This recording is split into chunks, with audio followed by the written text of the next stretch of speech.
In 2015, I was intubated into a coma. I was in a coma for 5 days. I had a pulmonary embolism. So if you guys, you listeners out there, at the time I was, running a company.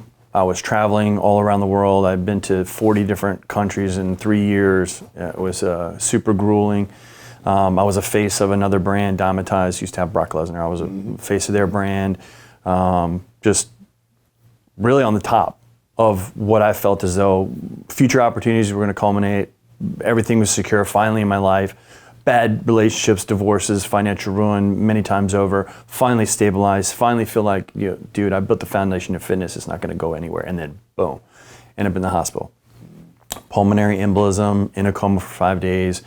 On my birthday, October 9th, 2015, I actually extubated myself. So I literally saw myself, this is like, now we're getting into Joe Rogan podcast, but I literally saw myself above myself in the hospital, with the respirator on. And I was like, whoa, what am I doing down there?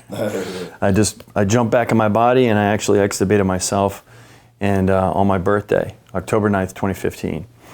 And during that whole process, it was very, very strange, synchronous, mystical, whatever you want to call it. It's trippy shit was going on. Like, my phone was turning on by itself. It was, several times, unlocking by itself, zooming in on pictures, just strange stuff. And it actually dialed the phone number of a former client of mine who actually, unbeknownst to me at the time, was dating a cardiologist. So my phone, I hadn't talked to Barbara in 3 years. My phone dialed Barbara, right? And I hung up the phone. I told both my sister and my sister's an oncology nurse and my girlfriend at the time, they were in the room. And I was like, Barbara. And I had just woken up from a coma, so already I'm not really thinking too straight. But Barbara, I hadn't talked to Barbara in 3 years. Kept calling her. And it was by itself. And I was like, turn the phone off, it's malfunctioning. Well, anyway, I told my girlfriend, just call Barbara and see what's going on. So she calls Barbara, and Barbara says, look, I'm dating a cardiologist. I thought you might need to know or get a second opinion. I heard you're in the hospital. Right after that phone call, the cardiologist walks in and goes, I got some news for you. Goes, well, we did an EKG and we looked at some scans of your heart and you actually have a tumor in your heart. So we're gonna need to do open heart surgery now. And I'm like, wait, what? I just woke up from a coma after 5 days and now you wanna open me up? And you I feel the energy, man. You can feel, like, part of it is like I respect the medical industry and I respect the schooling and the education. These guys are so bright, but part of it is kind of like this incentive to like knock down your student debt through a guinea pig. And like I didn't want to be that guy because according to me, I had done everything right. Yeah. But as we all know, there's many great minds out there determining the fine line between hormesis and the benefits of stress response and the negative, the cascade, the quick cascade of detriment that you can incur from not taking care of yourself. And once one of those things fails, it's if you don't have all these other things set up in place, boom.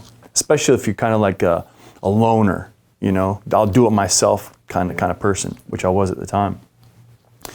So I was laying in the hospital bed. They were about to open up my heart. Phone calls Barbara. Barbara finds out she's dating a cardiologist. Guy gets on the phone. He's like, yeah, I heard you're in the hospital. Yeah, they just told me I got a heart tumor. It's pretty ironic that we're calling you right now by itself, And I can't explain that. I don't know what that is. Angels, whatever you want to call it, I don't know. But any rate, he says, well, send over the EKG. I'll take a look at it. I'll give you a second opinion. So all these guys are in the room and they're all, you going to do the surgery? Let's do the surgery. And then someone comes in, does a follow-up. And it's the anesthesiologist. He's like, yeah, so we're going to talk to you about the surgery. We're going to set up a Monday. What do you guys want to do? It's like 5 or 6. You start to see the sales pitch. You start feeling like you're in the car dealership now. Like I don't want the extended warranty. Yeah. I just give me I want my title and I'll get the fuck out, For sure. So after 4 or 5, and you're thinking, dude, this is obvious. Mm-hmm. They're not concerned about my health. That's crazy. I just woke up out of a coma. Yeah. They're not discussing options. They didn't roll in the EKG. They're just telling me face value, trying to get me to commit to a life-changing surgery just from mouth noises. Yeah. This guy's kicking mouth noises, and I'm halfway here, halfway somewhere else. Yeah. And they're thinking, okay, he's just coming out of coma. Yeah, he's vulnerable. Yeah. Like wolves, you know? Yeah, for sure.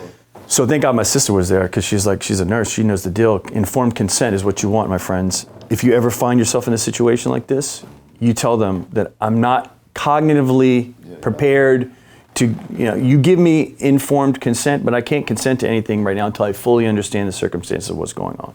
So just defer that choice. Don't do anything until it becomes critical. Yeah. Then they'll do what they need to do anyway, because they swore the oath to do it. So, through that whole situation, I went in the hospital. I was on, sodium bicarbonate. They told me I was sepsis. My girlfriend that was with me, she was in tears. She was praying to God. She'd never done in her life. Actually converted her to a Christian. The whole thing, it was like trippy. My organ failure. They gave me 50-50 prognosis. They told me I was septic. I had 12 holes in my body. I had a catheter. I had a heart monitor that was actually a long electrode. It was probably 6 inches long piece of metal that they would stick under your pec and drive it right next to your heart so they could get reads on your heart. Yeah, everything, bro. Like just beat up. And I went out, I was like 225. I got out of the hospital after 9 days. I was like 182. And it was just like, just weak as a kitten, like could barely breathe. Yeah. Nurses are telling you, they're already psyching you, dude. They're already laying down the mediocrity of what your life will be. They're already trying to break you psychologically, Don't want you to come back. Everyone in there is come back. Right. Yeah. Everyone in there is doing their part to tell you that your life is over. Whatever you were doing, now you're put out to pasture. Yeah. They want you to accept that. They cleared me the day, and I was like, when am I going to be cleared to lift? That's all I want to know.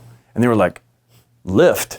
It was like, you'll be lucky if you lift like 50 pounds over your head. Oh, wow. Then I was like, that's not happening. It was like, well, you have a tumor in your heart. You don't understand. I was like, well, you don't understand. There is no life without feeling that resistance. And if that's taken away from me, you might as well just shoot me. Yeah. Pretty much. Because you just... So from there, man, it was all about establishing that positive stress response and not even turning to the weights. I had to find, the contrast therapy of hot and cold. I was using that a whole lot. Explain a little bit about that. Well, I started, I read the PDF study that was, I think Dr. Rhonda Patrick really made it kind of, popular and bringing it out. It was a 20-year landmark study, I believe, performed in Scandinavia that took subjects between the ages of 40 and 60 that were like moderately active every week. And they found through this 20-year study, they reduced all-cause mortality by 40%. So I was just outside. I think I was 40 at the time. And so I was just coming into that age range. And I said, you know what? The protocol is, it's 4 days a week, 20 minutes at a time, 170 or hotter in the sauna, uninterrupted. You got to stay in there minimum 20 minutes. 170, pretty hot. That's hot. Yeah. It's hot, guys. Yeah. So that DP, 170. 170. That's Fahrenheit. Yeah. Right. Yeah, I was surprised how a lot of guys, when I would give them this, they have a hard time with it. You want to sit up high in the conventional saunas too, so you can get as much heat as possible. But a lot of guys would get in and come out. You see that there's a lot of Russians I live with. I live in South Florida. They get in, they get out, they cold, they heat. I'm like, you guys got to close the door. Yeah. You guys got to stay in here and get hot first before you go out there.